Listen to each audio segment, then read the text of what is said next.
Imagine that you are running. You're keeping a good pace, and you feel great, when suddenly you begin to feel lethargic, exhausted, and you even start developing pains in certain areas of your body. But you're only a couple minutes into your workout. What could be wrong? Well, the average runner, or any athlete for that matter, doesn't take into consideration the crucial criteria that they must do in everyday life to help them in with their workouts, including lack of sleep, lack of nutrition, and improper fluid intake. Running is good to remain healthy and fit. However, if you don't supply yourself with the proper sustenance, you can end up doing the complete opposite, harming your body in the process. You must be properly informed, whether you're going to be running to compete or just to remain healthy. This video will help those who want to know more about their body and the foods they eat. We will even challenge famous dietary plans we have been misled to believe. Without further ado, let's begin.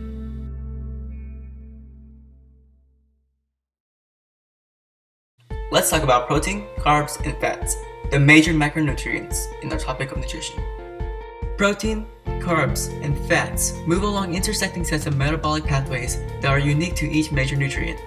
Fundamentally, if all three nutrients are abundant in the diet, carbohydrates and fats will be used primarily for energy, while proteins provide the raw materials for making hormones, muscles, and other essential biological equipment. Carbohydrates are used by the body to make glucose, the fuel that gives your body energy. Carbs occur in a variety of forms: simple sugars, more complex starches, and fiber.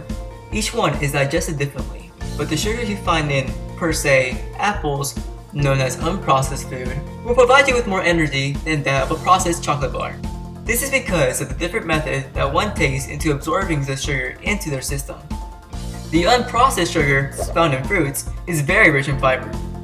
Fiber slows the overall digestion process, helping prevent increases in blood sugar, unlike processed sugar.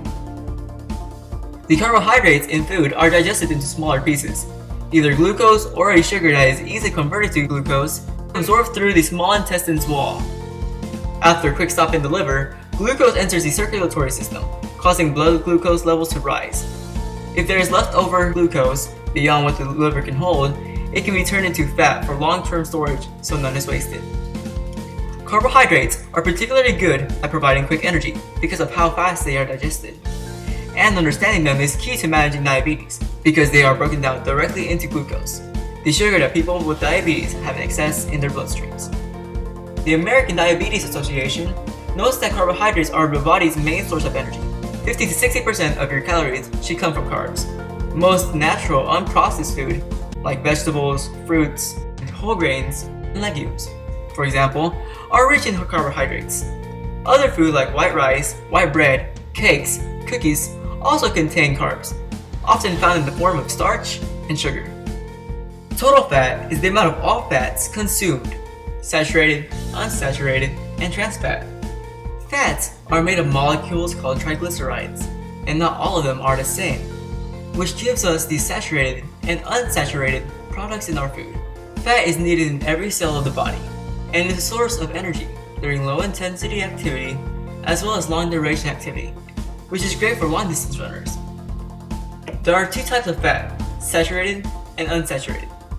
Most unsaturated fats are good for you, with the exception of some, like trans fat, while saturated fats are bad for you if consumed in excess. Trans fat is actually far worse than that of saturated fats, even though it is a kind of unsaturated fat. Also, labels and advertisements can be misleading, and therefore, we must look for keywords to know if a certain food product contains trans fat or not, such as the keyword partially hydrogenated. By partially hydrogenating unsaturated fats, we get trans fat. Essentially, it's not how much fat you eat, rather, what kind of fats you eat. Fat should be 20 to 30% of your total calories. Sources of healthy fats include vegetable oils, nuts, and fish. Protein is critical for your body to function properly. Among other things, proteins create and maintain your muscles, organs, and much of the body's other tissues. Proteins are made of smaller molecules called amino acids. The proteins we consume are broken down into amino acids in order to make new proteins to aid in the process of rebuilding our muscles. The action of destruction is known as catabolic reaction, and the action of reconstruction is known as an anabolic reaction. In fact, anabolic reactions are actually driven by ATP, which are made by glucose, which is a carb. If glucose isn't needed to make ATP right away, that energy can be converted into glycerol and fatty acids to form triglycerides, which are the building blocks for fats. Interesting how everything works together to help our body function. The body produces most amino acids all by itself, but we must get some of them from our diet. This is an important polymer for our runners to have, because your body needs to be constantly repaired after multiple strenuous workouts. 12 to 50% of your total calories should come from protein. Most foods contain at least some protein. Good sources include meat, fish, eggs, dairy products, nuts, seeds, and legumes. I still needed more information about my topic. Therefore, I sought help to see if I can gain more information. Okay, well, for a runner, you're having a lot of exercise expenditure, okay? Which means you're burning through all kinds of calories, all right? And I mean, just daily. The proteins, the amino acids, and things like that are important because it's going to maintain you for the long term, all right? And if you get more of those in your diet, you're going to be a lot better off. The carbohydrates are important for instant energy, for next day type thing, which for a runner are extremely important, because if you're not getting enough carbohydrates, you're going to start burning through your amino acids, and you're going to prevent your body from being able to build muscle properly. Okay, as a runner, we have all kinds of traditions. One of those traditions, and you can ask any runner, is something called carbo loading, which you do before a big race or a couple of days before a big race or a big event. And really all it is you're just trying to give your body the maximum amount of energy possible. Okay, and there are limits to that. You can go overboard if you're eating nothing but pasta every single day and you're not working enough to make sure you're staying within those boundaries of what you're able to turn into ATP or energy or glucose, then you're going overboard and you're going to create fatty cells. Let's talk about vitamins and minerals. Vitamins are compounds that aren't used for building blocks or for energy, but they are essential in helping the body make use of other nutrients that do those things.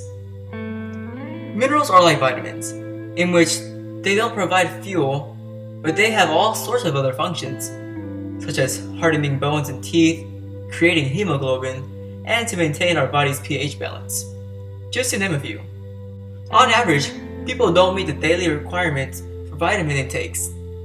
Therefore, multivitamins are essential for not just athletes, but for everyone to take. This can help you stay at optimal conditions and have a stronger body to accomplish your workouts.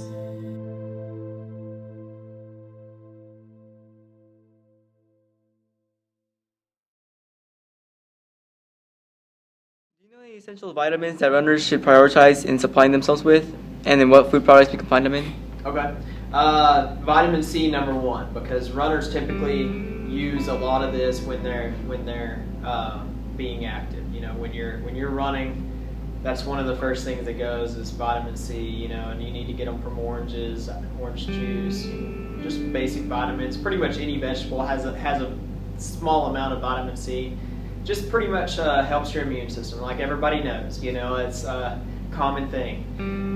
Potassium is something you really need a lot of. Potassium is something that helps prevent cramping. It helps your body hydrate. Just basically opens up those blood cells to help them absorb water and things like that. And that's important. You get that from like bananas or potatoes or things like that. Any vitamin D, vitamin B, they're all important. They all play a role. Okay, but you don't necessarily need to overload on any of them. If you eat a whole balanced meal, you're going to get a lot of it. So, what should we look for in the nutrition facts section of the food products we buy? Okay. When you're buying anything at the store, first of all, if you're buying fresh produce, then you really don't have to worry about nutrition facts. You know, the only time you're going to really spend a whole lot of time on that is when you're buying processed type foods out of a box or a can.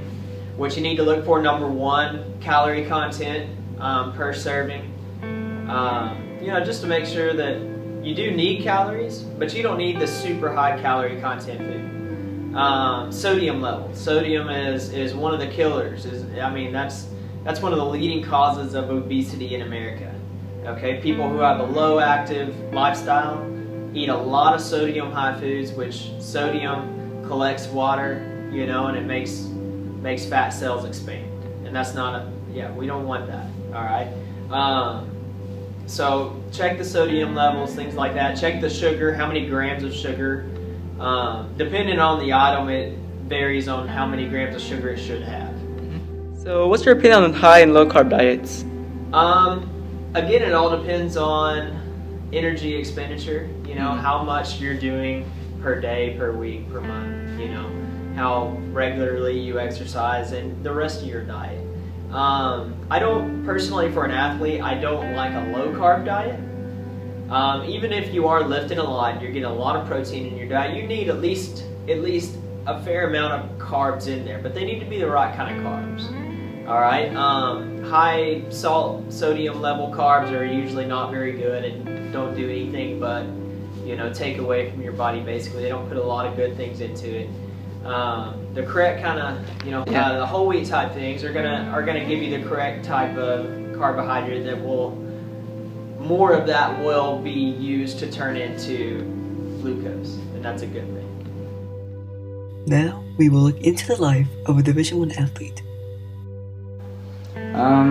I think in the beginning I ran for fun, since I've been running a long time. The longer I run, the more I feel like it's kind of more to stay fit. I just like the idea of a track athlete. I feel like that I feel like track is very elemental, so it's very basic on and simple as far as being fit. You know, you run this far, so you're this kind of fit, you're a distance runner, so you have good cardiovascular endurance and things like that. You're a sprinter, you're strong, powerful, you know, things like that.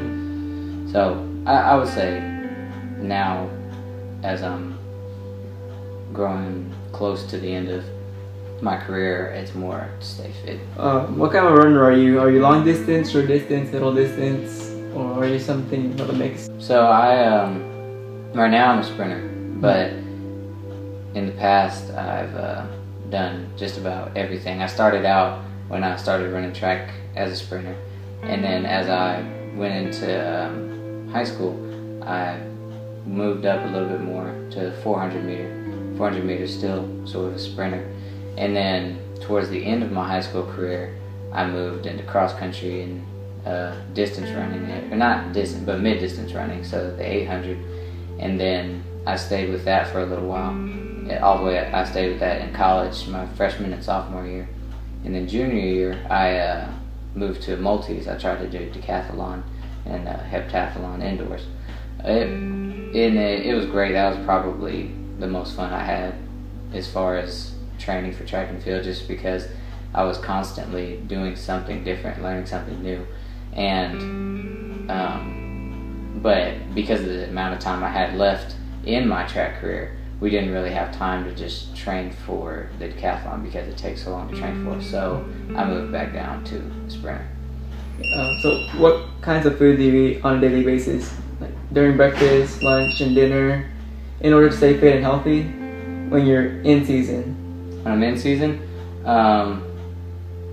I eat, I make sure I feel like I always have to have protein with every meal, just because I'm constantly recovering from some type of intense activity. So I always have protein with every meal.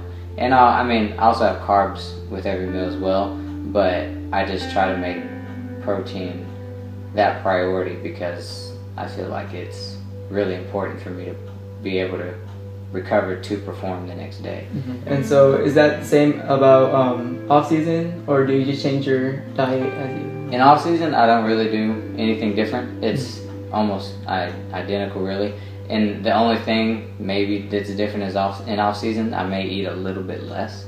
But whenever I'm in off season, I'm still training. I go to the gym, just go for a run, whatever, if I feel like it. So I'm always pushing myself. So I'm never really changing how much or what I eat really at all. It's just sometimes the portion sizes change here and there.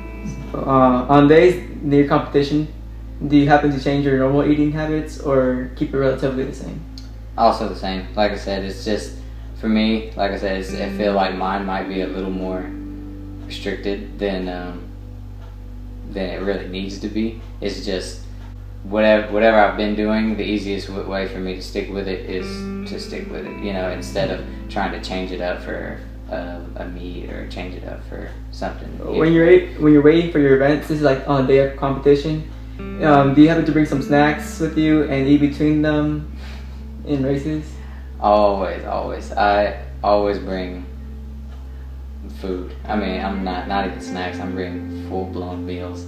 Hey, I get made fun of a lot because we'll go to a meet or whatever, and then I'll pull out a lunch kit and I'll have a snack in there. I have a lunch in there. I have another snack in there. I'm always prepared to eat because I know that I'm gonna need it. I mean, I'm a strong believer in fueling your body. I feel like I need to eat, every 2.5, 3 hours just to make sure I'm not wasting all of my reserves and energy trying to compete and then not be ready for my next event. If I'm running 4x1, 4x4, it's at the complete opposite ends of the meet. 4x1's first, 4x4 is last, but sometimes I may run 200 4x4, and those are fairly close together. So it depends on the day. I mean, it could be anywhere from 2 hours to 8 hours in between. Now, another topic of nutrition is energy bars. Energy bars can be a quick, tasty source of energy before, during, or after your workout. Energy bars can be a rich source of nutrients such as vitamins and minerals. Don't use energy bars as meal replacements, because if you do, it can lead to a cause of mineral imbalance. If you must use them as meals, pair it with a whole food, such as a piece of fruit, cheese and crackers, or a glass of milk. We have already discussed about vitamins, minerals, protein, carbs, and fats that we find in food products, which leads us to another important factor that we must implement into our body system, and that is food intake. Now, the controversy has developed to see which drink triumphs over the other. The battle between water and sports drinks. Which one benefits us more? And are they better when we take a good amount of both? Or should we prioritize on only one drink? What's better, water or sports drinks? Or does it really depend on when you drink them? It does. It depends a lot on when you drink them. Sports drinks are great in moderation. I would say think of it more as like a recovery type drink. So you finish a hard race or a hard workout, that's a great time for a sports drink, because when you sweat, you're not only sweating out the water from your body, but you're sweating out sodium, salt, basically. So you need to replace that. Sports drinks do a great job of replacing that. Plus, you need to put some calories in your body because you just used a bunch. You need that active energy. You need that little bit of pick-me-up after a workout. So sports drinks are really good at doing that. As opposed to water where you get no calories, no sodium, you get that. But throughout the day and before and during a workout, water is really the best way to go, because you're not gonna. That sodium does have a negative effect. Remember, it is going to sit in your stomach a little while, and you are going to feel that.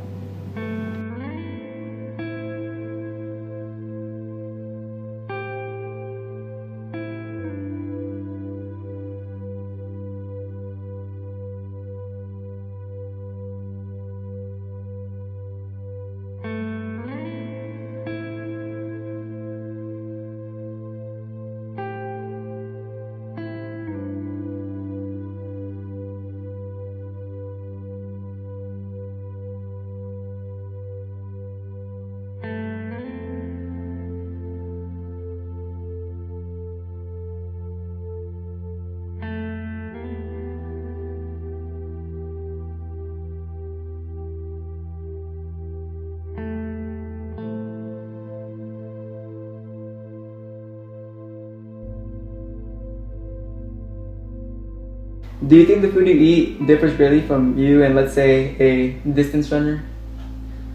Yeah, I think it would be quite a bit, not quite a bit different, but just it has to be some variation in between, because I think since I am a sprinter, I'm kind of tearing up muscle fibers a little bit more, so I'm probably eating a little more protein than a distance runner would.